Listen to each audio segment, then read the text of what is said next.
Today on People Now, bandmates, friends, and fans around the world mourn the death of the Cranberries' lead singer, Dolores ORiordan. We'll tell you what she said to a close friend only hours before her death. Actress Fonda revealing she removed a cancerous growth from her lower lip. We have details. Olympian Simone Biles accuses her former USA gymnastics doctor of sexual abuse. We'll tell you why Simone is speaking out. And get ready, people. We are solving the mystery behind Meghan Markle's other diamond ring. You may just be able to get your hands on one just like it. Plus, Bachelor Pillow Lips Ari had a night full of drama and steamy smooches. We're breaking it all down live with Bachelor alum Kayla Quinn. It is all today on People Now.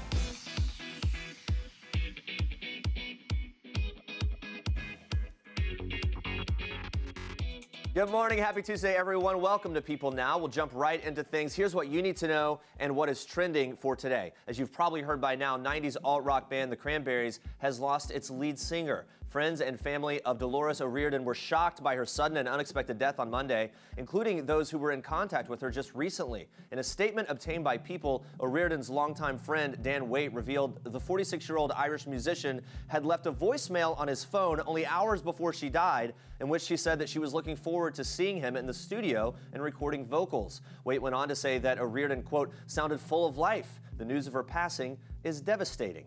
Just a little more than 3 weeks before her sudden death, ORiordan assured her fans via the band's Facebook account that she was, quote, feeling good after canceling the band's tour earlier in the year because of an ongoing back problem. She was in London for a recording session at the time of her death. ORiordan's cause of death has not been announced at this time, but ORiordan had a history of mental health issues, including depression and bipolar depression, and revealed that she had previously attempted suicide in 2013. ORiordan is survived by 3 children. She was married to Duran Duran's tour manager, Don Burton, but split from him in 2014. And coming up, we're taking a closer look at Dolores ORiordan's career and turbulent life behind the scenes. Stick around for that. But first, we move on to this. Blaze Bernstein, the Orange County, California college student who was murdered during his winter break, was remembered as a talented writer and passionate chef during his funeral service on Monday. Hundreds gathered to remember the 19-year-old, and according to a local news outlet, those who attended were given spatulas with the last recipe he made, a rum pineapple upside-down cake that he made for his family on New Year's Eve. On Monday, the Orange County Register reported that Blaze had been stabbed more than 20 times, leading investigators to wonder if the killing was an act of rage. In a statement obtained by People, the Bernstein family addresses the details of their son's death, saying, quote, there is still much discovery to be done, and if it is determined that this was a hate crime, we will cry not only for our son, but for LGBTQ people everywhere that live in fear or who have been victims of hate crimes.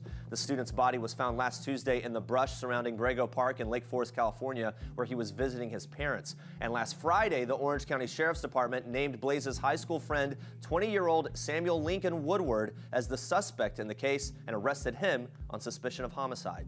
More on this story on People.com. Actress Fonda is on the mend after revealing she had a cancerous growth removed from her lower lip. The 80-year-old actress addressed the bandages on her face while promoting the upcoming 4th season of her hit Netflix series Grace and Frankie. She said, I just had a cancer taken from my lip. I thought it was going to heal in time before I came before you, but it's fine. I just want to explain it. I don't normally go around like this. Fonda further explained the cancer diagnosis in a radio interview with Howard Stern, joking, hey, listen, the world is falling apart. What's a lip? They did biopsy it, but I'm going to be fine. Thanks. We wish her a speedy recovery, of course, and glad to hear that she's doing well. All right, you guys, let's check in on Twitter. So, the Jonas Brothers are trending right now. People are getting really, really excited. People are they're tapping into their inner fanboys and girls. Yeah, they're going crazy after they noticed the Jonas Brother Instagram page had been reactivated for the first time in over 4 years with their latest photo uploaded on July 22nd, 2013. All right, so here we go. Some of the tweets, me waiting for an explanation as to why the Jonas Brothers reacted to their Instagram account. Okay, waiting patiently. Let's see. Another user says, me sees Jonas Brothers trending. Me sees why it's trending. Me cool. The 2008 fangirl that's in me. Wipe the tear away. Okay, okay. Rumors of a Jonas Brothers reunion tour are spreading my mind the whole day. There you go. Yeah, people are very, very excited. Here's our favorite. Yeah, me, honestly, I'm over the Jonas Brothers. That was so long ago. Twitter, the Jonas Brothers are coming back. With all of those old pictures, look at the hairstyles. Oh, the hair is what's changed the most. And we're excited for this. Look, Nick is obviously doing his thing. He's been in movies, singing, his career. Kevin is married. He's kind of away from the spotlight. I don't know if I can see him coming back and doing the whole thing And then again. Joe is engaged to Sophie Turner. Yeah. I think Kevin might be the one. Maybe he's like, guys, let's do it. He's behind the whole thing? Let's just Maybe. do it. I would love that. Bring it back. Hopefully that's what it means. Either if nothing else, just start. Be very excited. Yeah, and if nothing else, they need to just start updating that account. That's true. So we'll be satisfied for a time being. Andrea, more trending news for us in Star Treks. That is right, Jeremy. So there's some girl power going on in the British royal family in today's Star Treks. Princess Charlotte may be sweet and polite, but she also knows how to take charge, as great-grandmother Queen Elizabeth confirmed this Sunday. Apparently, the 2-year-old princess is the boss and rules over her 4-year-old big brother, Prince George. The Queen spilled the tea while speaking to a 10-year-old schoolgirl that won a Bible signed by the reigning monarch. The Queen asked the little girl if she keeps watch over her younger sister, and their mother replied that things were the other way around. The Queen replied, quote, "It's like that with Charlotte and George." Well, according to a source, Princess Charlotte, who started preschool this month, is already quite the confident young lady. So it's no surprise that she's able to hold her own with brother George. You go, girl. We have some other royal news here. Well, we've learned by now that wherever Meghan Markle goes, she's bound to make a major fashion statement. During her second official royal engagement with fiancé Prince Harry, Meghan's messy bun made waves, and her chic coat and bell sleeve top have already sold out. But if you look carefully, there were more subtle accessories that captured our attention. The royal-to-be sported delicate bands on her right hand, including a super-thin diamond ring. Since there is no way anyone can cop Meghan's one-of-a-kind custom engagement ring, we've got the deets on Meghan's other diamond ring. It's the bar stack ring in 14-karat yellow gold by California brand Sophia Day. It retails for $715 and features paved diamonds. It can be worn alone, like how Meghan wore it, or, as its name implies, it can be stacked with other thin rings. Well, this isn't the first time Meghan has worn Sophia Day jewelry. She also has a pair of stud earrings from the brand. Sophia Day's designer, Lizette Polney, says Meghan has a carefree, timeless style and is, quote, grateful for Meghan's support. Well, it seems like everyone is talking about I, Tonya, the movie that tells the dramatic story of figure skating's most infamous feud between Tonya Harding and Nancy Kerrigan. It was nominated for 3 Golden Globes. It's getting major Oscar buzz. It's even got an 89% rating on Rotten Tomatoes. But not everyone is a fan. 2-time Olympian Johnny Weir stopped by People Now, and he shared how he really feels about the movie. I don't like that we're almost accepting or glamorizing what Tonya Harding and her people conspired to do to a fellow athlete. I mean, had it happened to one of us, it would have ruined our lives, right? So I don't like that we're kind of accepting that this happened and treating it as this circus freak show that was. It was 2 very real people's life. I mean, I didn't grow up rich, and Nancy Kerrigan herself was blue-collar family outside of Boston. So she's portrayed often as this ice princess who had everything and Tonya had nothing. But you know, it's everyone. It goes very hard. It's blue collar to fur collar in every sport, and I think that's something that everyone needs to remember. Yeah. And it's not right to try and just take your competitor out. You beat them on the field. You don't beat them beforehand. Well, Johnny Weir and Olympic gold medalist Tara Lipinski are headed to Pyeongchang next month, where they will commentate the 2018 Winter Olympic Games in the NBC Sports primetime booth for the very first time. Now, they've become beloved for their on-screen rapport, their call-it-like-they-see-it commentating style, and their fashion sense. So how do they approach packing for a whole month of Olympic coverage? When we get there combined, it's like... We're gonna bring everything. We're gonna bring every shoe that we own. I mean, Tara's lucky because her clothes are about this big when folded. I mean, I've got big man sweaters.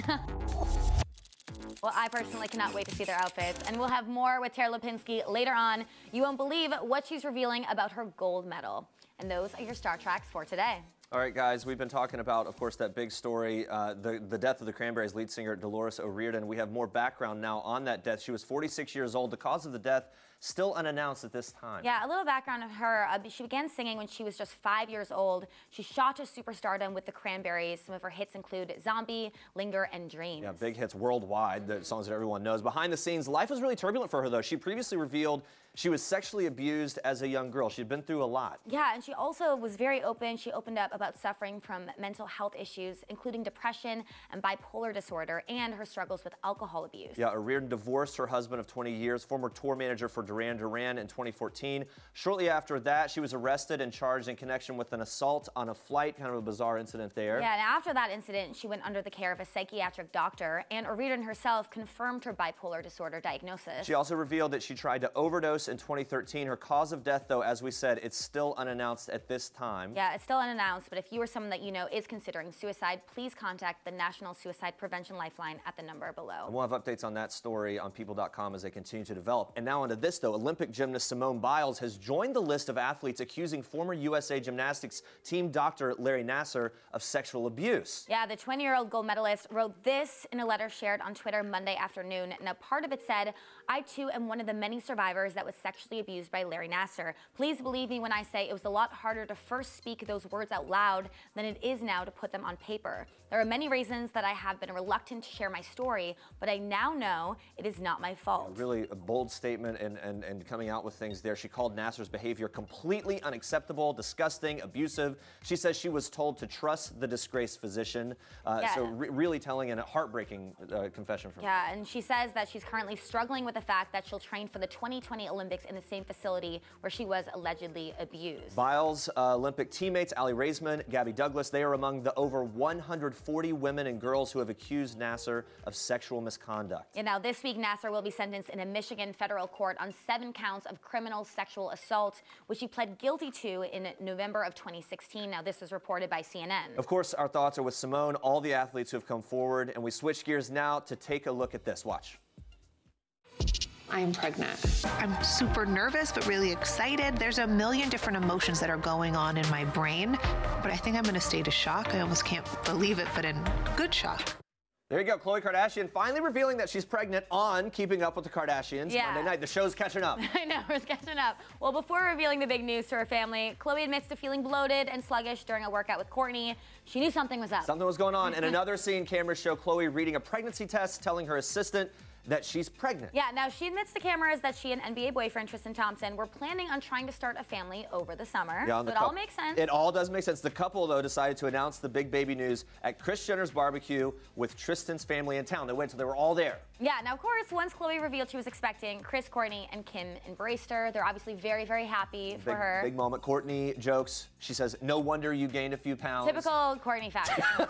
They all FaceTime Kendall and Kylie Jenner to tell them the news. Kylie was in tears during the whole thing. Yeah, and Kris Jenner admits she didn't think that Khloé was going to ever be able to have a baby, so it was a very emotional moment for her, and she was so happy for her daughter, and we're very happy for her, too. Yeah, all of that on Keeping Up with the Kardashians. It's interesting when the show catches up with the news. I know, because people knew this, but then you get to see it play out. How it actually played out. That's how TV works. There's a lot more to come, guys. Stay with us. It's sheer panic as the ladies of The Bachelor race to steal a kiss from Ari Leyendijk's, quote, pillow lips.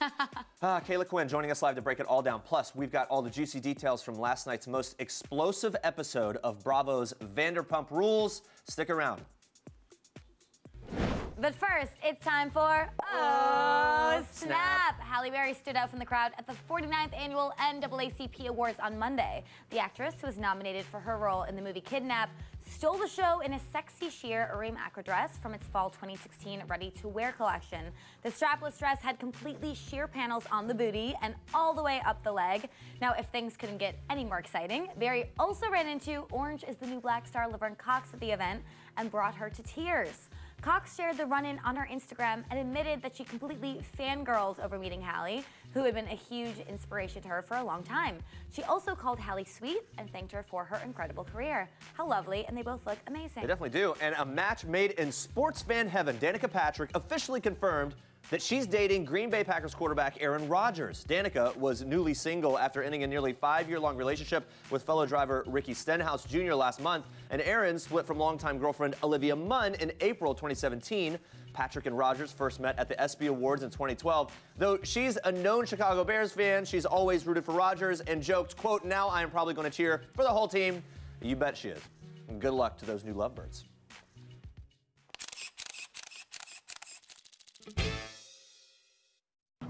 I've had a couple scary dog experiences. Yeah. When I was a little girl, my parents were out of the country, and I was staying at my grandparents', and they had a dog. Her name was Sunshine, and she was an old dog, and I was playing with her, and she just, you know, didn't like it anymore and bit. and I almost lost my eye. So I might actually really struggle today. Bumper cars, puppies, group dates, oh my. It's a season full of childhood drama on The Bachelor. We shamelessly cannot get enough. We cannot. Well, here to break down all the kisses and tears is season 20 Bachelor cast member Kayla Quinn. Hi, Kayla. So nice to see you again. How are you? Great, thanks. Thanks for having me. Here's your emoji. Yes, Welcome back to the couch. Oh my goodness. It's been a while. Let's just say this, poor Annalise could not catch a break at all. Twitter created a meme of her worst nightmare. So I think we have it. There we go. The puppy in a bumper car. Yeah. Because she had the dog stories and all the terrible things that happened to her. Let's go to our cue emojis for this. I give it a big tear. I do too. What'd you think of this? It's a little tragic. It is. I mean, she just has so many fears, and now she's gonna be afraid of roses. Just more and more things get piled on this list. And hopefully not afraid of love. I know. I don't know. I do believe that her fears are legit, though, that she actually believes these things. Did you feel bad for her? Is this all played out? It seems do you think really that rough. also the producers like set her up a little bit? Totally. I think they really exacerbated it. So when she had a list of fears, they were like, let's just pile it on her. They really did. And you know what? It's one of those things where, look, you kind of get in your head about something. It's hard to get out of it. Playing with Puppies wasn't the only action-packed group date. Some ladies even had the chance to become glow girls. But it wasn't so great for some. Let's have our cue emojis ready, but first we're going to watch the clip. Wow, that is sad. You're trying to earn Ari's love. Am I right? He's looking for brain, right? A little bit. Okay, right? No. Oh, she's out, ladies and gentlemen. She can't take it. Who's next? I'm not. Let's go. I'm not. Okay, Yeah. one arm's out. There you go. Perfect. That looks beautiful. Go, bend your knees. Walk her back. All right, nice, nice. It's a dance. It just makes me uncomfortable, dude. Like, I don't want to be talked to like that. I don't want you to be talked to like that. This was so funny. I mean, I hate to laugh. Okay, I know. But do you think still. that the glow ladies were too harsh on the girls? Yeah, I think they were so harsh on them, but it was kind of a moment for the girls to like get together and just support each other, so I thought that was sweet. Yeah, and then break down. I mean, The only reason I thought it was funny, I think that the girls will probably watch later and realize, oh, why was I being so silly? Like I should have gotten into it or something. I mean, how do you think Ari handled the situation with Tia and everything? I think he did a really good job like calming her down and comforting her, and this shows like a different side of him. Very sensitive. much to Crystal's surprise, though, Becca M scored the group date rose. We know Ari is smitten by her, but we learned in the preview for next week that he does not yet know her age. Is the age gap going to be an issue, or is this like just the biggest buildup for literally the most nothing burger ever? I think it's gonna be a big issue for her. I mean, is there really potential for a long-term relationship if there's that big of a gap? But, you know, age isn't a number these days. Yeah, and at this point, at least in the way we're seeing it in the show, they've obviously connected, and I feel like the age thing would be more of a deterrent early than after you've already made a connection with someone. That's my opinion, humbly. Yeah, well, we'll see. Becca might have the edge here, but this week's one-on-one date did not end so well for Lauren S. Now, Twitter wasn't too surprised. One user pointing out that their not-so-sexy convo about sleep was pretty yikes. Oh, gosh. Kayla, you've been in this position. I mean, how did you feel about Lauren's elimination? And is it easy to get lost in your thoughts while on one-on-ones? It is. You just have to take a deep breath and just like look into someone's eyes and be present. But, you know, it really messed her up. It, like, screwed her. At least she was aware that she was kind of spiraling. Right. You know, so she at least had the self-awareness and just realized it wasn't going well. Yeah. And you could have that in situation whether in your real life or on TV, so she's just got to get out of it. Well, and you throw 1,000 cameras in front of your face and make it, just to go ahead and exaggerate. If you already have that inclination, you're feeling weird. And the eliminations, of course, continue after poor Annalise completely panics and asks Ari for a kiss. Let's have our cube emojis ready for this painful moment. I've been very frustrated, mostly just because I've really wanted you to kiss me. Oh, yeah? Mm-hmm. And I hear that the girls have to go in for the kiss first. Yeah. And I'm not really that type of girl. So are you asking me? Well, I mean, I'm putting it on the table. I just don't think we're there yet. Oh, my gosh. I just felt so bad for her. I mean, Kayla, what went wrong here? And also, did Ari do the right thing by not pimping out his pillow lips? Of course. Ari was such a gentleman. He said, you know, the honest truth about how he's feeling. And sadly, the whole entire time I was closing my eyes saying, please step away from Ari. You're making a mistake. I know.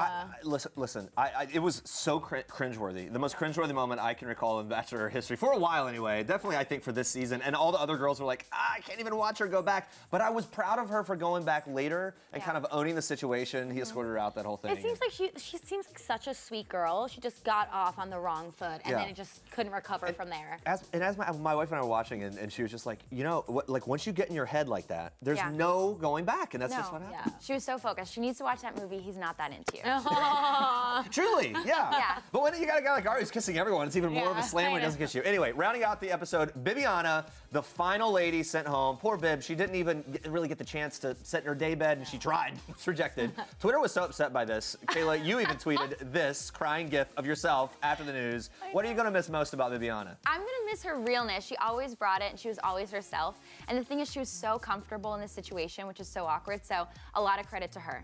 Do you think she'll have a shot at love in Bachelor in Paradise? Totally. I think she's gonna come back for that for sure. I'm just keeping the tear emoji going because I just mourn the loss of all her drama because she threw it, like last week's episode, she really threw it down. Like she wasn't afraid to put those other girls in their spot. Well, speaking of love, we gotta talk about the new man in your life, Nick, right? Yes, Nick. So now, you tweeted this, watching with Nick, and every few seconds he asks, how are you on this show? I know. So how did that conversation go? Did you like fully fill him in on your Bachelor experience yet? That's right, I got my heart emoji. Oh yeah, he's so sweet. Love This is like a great way to bring up the conversation, and he's so patient, and what a good sport to watch the show with me. He, like the whole entire time, is like, how are you doing this? How are you on this show? And it's really great because he laughs and he's like, he could never be on it. He just would give me the final rose at the beginning. Tell me this, the biggest difference, or maybe comparison anyway, in finding love in real life versus on the show. I mean, in New York City. And you don't have to even find an emoji for it. You no worries. So like, yeah. He's a Midwest guy, so it's just been real from the beginning, and he knows what he wants, and so I really love that about him. And yeah, we just kind of clicked from the beginning, so I feel really lucky. I love that. I know. You're glowing over this. It's so yeah, great. I could talk about him all day. Well, good, because we got a couple more questions. No, we'll move on from him. But speaking of love stories in the Bachelor world and everything, it's been reported that former Bachelor Nick Viall has been secretly dating Mad Men star January Jones. I know, she's beautiful. Yeah, now you two were on Bachelor in Paradise together. I mean, what do you think about this match? This is breaking news in this world. I think, you know, the two of them together is a perfect match. It's very age appropriate. They're both very mature, and he loves that kind of sarcastic, dry sense of humor, and I feel like she could really bring that towards him. Look, it's one thing to be involved in with other reality stars, but Nick now dating like an actress who's a real star, like an acting star, movie and TV star. Not to say he's not a star, but what are you trying to say? But I'm just saying it's a little bit of an adjustment, perhaps. Do you think that will be something for him to adjust to in handling that kind of spotlight, or do you think he's ready to go? I think you're right. He's in the big leagues now, but I think he's ready. I mean, he's always really confident no matter what situation, so he'll be fine. Yeah. All right. Exciting. Well, we're excited to track along with him and with you and your love. And thank you so much, Kayla, for stopping by. Great to talk to you. You guys, make sure to watch The Bachelor every Monday on ABC at 8 p.m. Eastern. So it's hard to believe, but 2018 marks 20 years since Tara Lipinski charmed the world with her flawless Olympic figure skating routines, gliding her way to a gold medal at just 15 years old. But shockingly, she says she hasn't seen that gold medal in over a decade. What? I haven't seen it in 15 years. Wait, really? Probably. I know, it's crazy. It goes to museums or exhibits, and then if I ever wanted it back, I can, and it has, you know, security to make sure nothing happens to it. Obviously, I cherish my medal, but I remember looking, Kristi Yamaguchi had hers set up, and she was an idol of mine, and I remember thinking, oh my God, this is incredible. For me, like if a young skater passes by and gets to see that, I'm sure that would mean a lot. Jax is saying the most horrible things about Brittany. He doesn't want to marry Brittany. He's never going to have children with her, and he's not even attracted to her anymore. He's telling Faith that she's like the best sex you've ever. Oh, it's not that I don't like being with her, just not sexually. The fact that he can lay up with another woman that is not his girlfriend and talk about his girlfriend the way he was is disgusting to me. Done. Move the out. Woo! Jax Taylor in the doghouse again after a damning audio recording on last night's Vanderpump Rules threatened to ruin everything for him and Brittany. The recorded conversation was between Jax and former server Faith, who he admitted to cheating with earlier this season. I know, and Brittany, I mean, the number of times you've yelled at her through RTVs this season because you gave Jax another chance. So Jax gets mad at Brittany for airing his dirty laundry publicly by playing the recording at their housewarming party. And Brittany gets even more mad at Jax for sleeping around and lying about it. Yeah, well, then Tom Sandoval gets mad at Ariana for bringing the recording to Brittany in the first place. Ariana gets mad at Sandoval for not having her back as her boyfriend. Is everybody mad at everybody? I think so. I literally can't keep up. Well, eventually, Tom and Ariana make up after a night of work at SUR. And yes, Brittany decides to stay with Jax and make things work. She says in last night's episode that she was raised to be a good Christian woman, and part of that is believing that everybody deserves forgiveness, even Jax. All right, she's not taking this lightly. Brittany tells Jax she'll, quote, kick his ass if he lies or cheats again. Jax promises nothing will ever happen again, and we'll have to tune in next week to see if that is in fact true. Yeah, who knows what could happen. But I will tell you this, when Jax was here, he seemed genuinely upset that all this was happening. He really did. And that he was trying to build back and move on. Well, you also have to remember that this was filmed a while ago, right. So now all this drama seems like it's happening right now, but they've also kind of recovered from it. And you hope that their process of recovery isn't like we hope they don't get drugged back into the whole thing. Like, wait a second, I do remember how mad I am. Anyway, catch us again live tomorrow, guys, 8:30 a.m. Eastern right here, and you can join the conversation using the hashtag #PeopleNow. And coming up tomorrow, Jersey Shore alum Jenny J. Wow Farley opens up about the upcoming Jersey Shore family vacation and much more. She's very busy. Plus, chef and host of the Travel Channel's Bizarre Foods, Andrew Zimmern, gives us a bizarre taste test that you don't want to miss. Yes, thank you so much for watching. For now, we leave you with one last thing from Tara Lipinski and Johnny Weir. Have a great day. Bye, guys. Hi, I'm Tara Lipinski. And I think I'm Johnny Weir. And this is One Last Thing. The last time we were starstruck, yes, Justin Timberlake at the Golden Globes, we walked past him. We didn't stop him, but I smelled him. We just kept walking. I smelled him though. My last big splurge was I save up every year for a Birkin bag. And my last big splurge was buying my husband a camera since he loves taking video, and that was my splurge. I mean, he does win the Emmys for it. Yes. The last song stuck in my head was... Turn down for what? So on our last broadcast, our producer will put that in our ear and gets us pumped. And the last text I sent said, cancel it. I was, I'm not a morning person, and I was angry that somebody had put something on my schedule that didn't need to be there, so I just said cancel it, but I'll still do it. And my last text was to my husband this morning saying, "Morning, TK," my nickname for him.